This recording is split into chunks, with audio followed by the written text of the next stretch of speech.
भगवा तालाब में युवती की आत्महत्या मामले में कांग्रेस की मांग। ठेकेदार पर गैर इरादतन हत्या का मामला दर्ज करने की मांग। कल्याण डोंबिवली महानगर पालिका में कांग्रेस की गुट नेता एवं जिला महिला कांग्रेस अध्यक्ष कांचन कुलकर्णी ने ऐतिहासिक भगवा तालाब में एक युवती द्वारा कथित आत्महत्या किए जाने की घटना को गंभीर बताते हुए संबंधित ठेकेदार के खिलाफ गैर इरादतन हत्या का मामला दर्ज करने की मांग की है। इस संबंध में उन्होंने पुलिस उपायुक्त को एक ज्ञापन भी सौंपा है। कांचन कुलकर्णी ने अपने ज्ञापन में आरोप लगाया कि भगवा तालाब परिसर की सुरक्षा व्यवस्था में गंभीर लापरवाही बरती जा रही है। उन्होंने कहा कि परिसर में पर्याप्त प्रकाश व्यवस्था नहीं है, कई सीसीटीवी कैमरे बंद पड़े हैं और सुरक्षा संबंधी आवश्यक प्रबंध भी प्रभावी नहीं है। उनका आरोप है कि सुरक्षा व्यवस्था में इन कमियों के कारण युवती की जान नहीं बचाई जा सकी।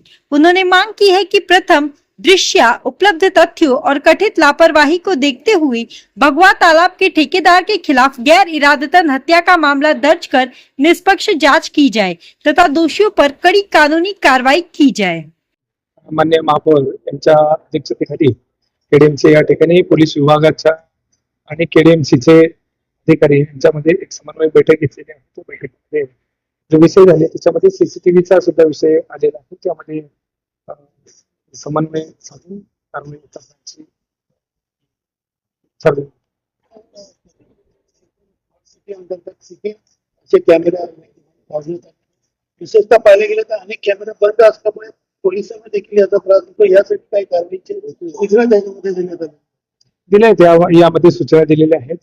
आपण जर बघितलं कल्याण विभागामध्ये जवळजवळ 329 कॅमेरे आहेत, त्यापैकी 102 कॅमेरे बंद आहेत। त्याबाबत त्यांना सूचना केलेल्या आहेत आणि परिमंडळ 3 च्या हद्दीमध्ये जवळजवळ 700च्या वरती कॅमेरे आहेत आणि त्याचे जे बंद आहेत ते लवकरच दुरुस्त करण्याबाबत त्यांनी ग्वाही दिली। तर आता एक काँग्रेसकडून निवेदन देण्यात आहे। सीसीटीव्ही गुन्हा देखील दाखल करण्यात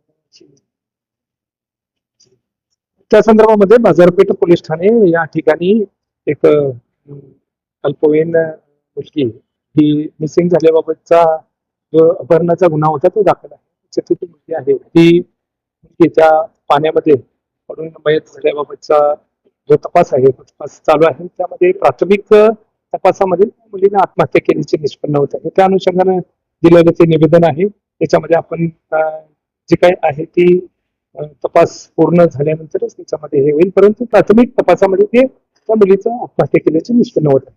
सर, कल्याण देखील 27 गावांमध्ये या पद्धतीने क्राईम वाढलेला आहे। पोलीस चौक्याची देखील मागणी आहे अशा प्रकारचे आपण यापूर्वीच आपण हे या ठिकाणावर प्रस्तावित केलेलं आहे। प्रस्ताव सुद्धा त्या ठिकाणी गेलेला आहे, त्याची कार्यवाही स्वतःचा जीव गमवावा लागला। आता तरी यांचे डोळे उघडतील का? मी पोलिसांना अशी मागणी केली आहे की जर तिथे सेफ्टी गार्ड अवेलेबल असता, जर तिथला सीसीटीव्ही कॅमेरा चालू असता तर हा जो प्रकार घडला तो घडला नसता। आपण त्या मुलीला वाचवण्यात कुठेतरी म्हणजे अपयशी जो ठरलोय तो ठरलो नसतो। माझी मागणी आहे की जो कॉन्ट्रॅक्टदार आहे विजय इंगळे त्याच्यावर स्वदेश मनुष्यवधाचा गुन्हा दाखल करण्यात यावा।